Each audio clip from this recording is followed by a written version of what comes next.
I want to ask you a couple of questions. First of all, give us a shout out. You have a fantastic record of your own that's on your website too, Rockstars. I just went and picked it up, so I recommend you do.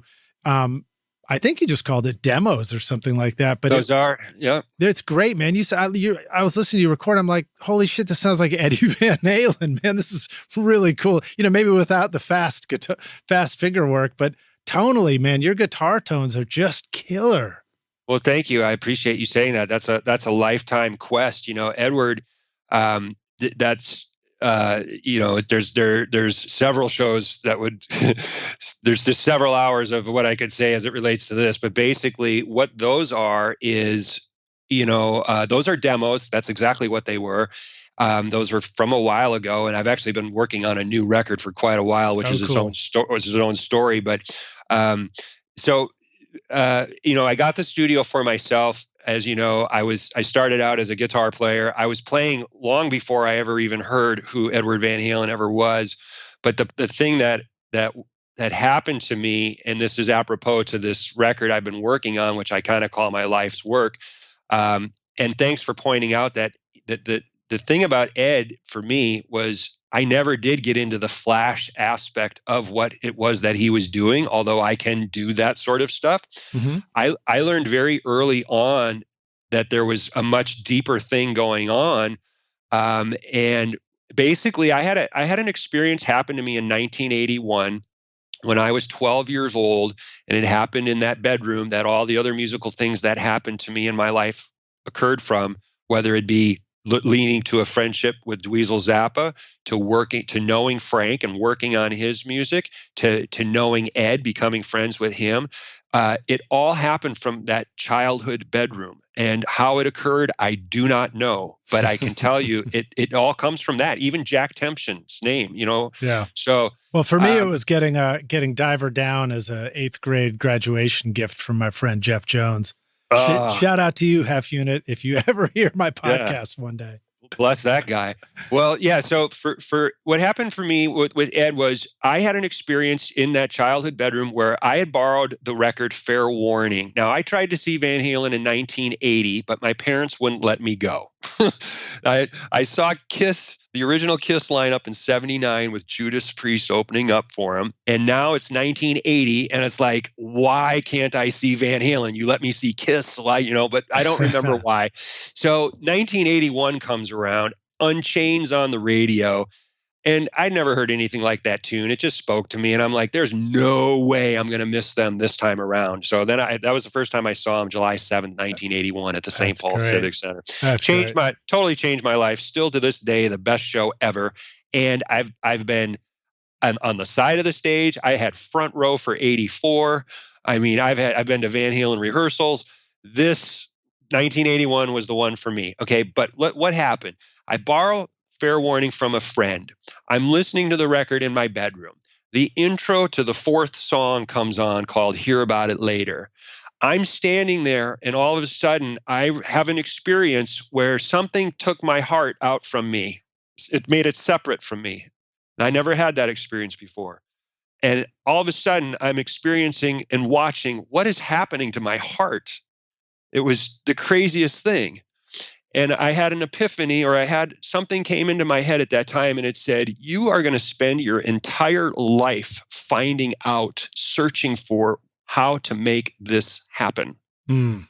You're going to follow this one guy, this one artist alone. There's a lifetime of seeking in just this one artist. And I made that declaration to myself at 12 years old in that bedroom at that moment. Wow. And so that's what I started doing. And what I learned right away was soon as MTV came out in the Midwest, which was in 82 around that time, 83, and I saw videos and things that, I went to a concert already. I saw them in 81, 82, 84, 86, just on and on and on. But the videos showed me something that I didn't catch that I caught at the live concert. And what I'm going to say right now is I have to deviate for 1 second. Sure. I was working at a music store in Minnesota called the Rock Guitar Center in 1983, 84, 85. This is before the Guitar Center ever came to that area. Mm-hmm. There was a store there. And so I was a young kid working there after hours for a little bit of money here and there just to hang around the big guys, you know? Yeah. And so there were guitar players that would come in, and one guy in particular that worked there was a phenomenal player. I mean, phenomenal, and could, really play, some of Ed's stuff. But what I started to realize is that all sorts of people come in and played the notes, but none of it felt right. And I paid close attention, like, why are these guys are so good and they're playing the notes and it's such, it sounds like this and that, but nothing. It's flat. It's not hitting me at all. I started to have a realization in myself when I started seeing videos and things of Ed that I didn't catch at the live shows at that time in 81 and 82. I didn't have the epiphany yet. But in 84, I had front row at his feet and he put a pick in my hand. It was amazing. We had dialogue with the concert. He was talking to me. I was talking to him. Eye contact constantly coming over to me like he was just playing for me. That's how it seemed, okay? Now, let me go back a little bit because I know I'm jumping around a little bit. So I had something occur to me, and that was, didn't matter what the notes were playing. It didn't matter what his hands were doing. I started paying attention to his feet. His vibe, his essence was talking to me more from his feet than from his fingers and his hands. In other words, his feel was more dominant and more obvious and more clear for me to see by the way he moved his body and the way he connected to the ground. That's fascinating. Yeah. Now later, I've had that confirmed later through another guitar player. I actually had this talk with Ed. He knew all this. I talked to him about this. So it was in his feet. Now, if you watch Farm Aid, when he plays the rock and roll, the solo in rock and roll, watch his feet. When you see the So This Is Love video from 81, watch him from the knees down or the waist down. It's all in his feet. That's where his attitude was at. That's where his essence came out for me. That's what I noticed. So now in 1984, here I am at his feet. That's, because the stage is at that level, right? Yeah, right. So everything he's doing is right in front of me. And all I'm looking at, other than when he'd come over, I'd see his face and his hands. I'd look at everything, of course, but his feet were talking to me. So I spent my life, 40 years, chasing Ed by following his feet. And the record that I've created from that, and he knew this story, and he was going to be the very first person to hear this record that I've been working on for almost 40 years, is almost done. And I never worked on it when I had the residue of another client on me. So that's why it's taken me so long. And then it wasn't always my main focal point, like through the 90s, like, oh, I got to make that record from when I declared when I was 12 years. Like that was out of my mind at that point. I was just trying to, move forward and getting this band off the ground and all that. I forgot my main mission, other than I've always kept, like, if you can think of the 10 Commandments where they part the Red Sea, that's how, ever since I made that declaration, I've tried to keep all music that I think would interfere with the purity of Ed, the way it affected my heart. I keep it at bay. Yeah. I've physically kept it at bay. Well, Eddie was known to say that too. I remember hearing something about an interview with him where people asked him, like, what music you listen to, and he said, I don't really listen to anything else. I just listen to my own songs. Yeah. The interview or somebody joked about it as if it was like a like a myopic just putting a mirror in front of yourself thing, not taking influence. But I think maybe it's related to what you're saying, which is like, I don't want other stuff to, affect what I'm trying to do here. I want to really find my own voice in what I'm doing. Maybe that's more of the direction.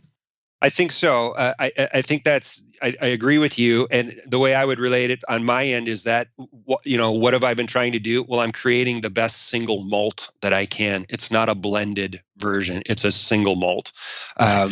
just for that analogy. But let me tie this in now to a Yeah. conversation a few years back. So the guy who has been my amp tech and good friend for 25, 26 plus years, a guy named Doug Anderson. And I'll just say, having listened to your demos, he must be really good.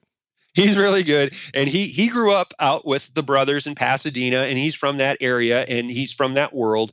And he works on a lot of heavy duty guys, amps and whatnot. And so one day, one of his clients had called him, asking him, trying to search some stuff for some techniques for recording guitars, for guitar tones, for what he's about to work on.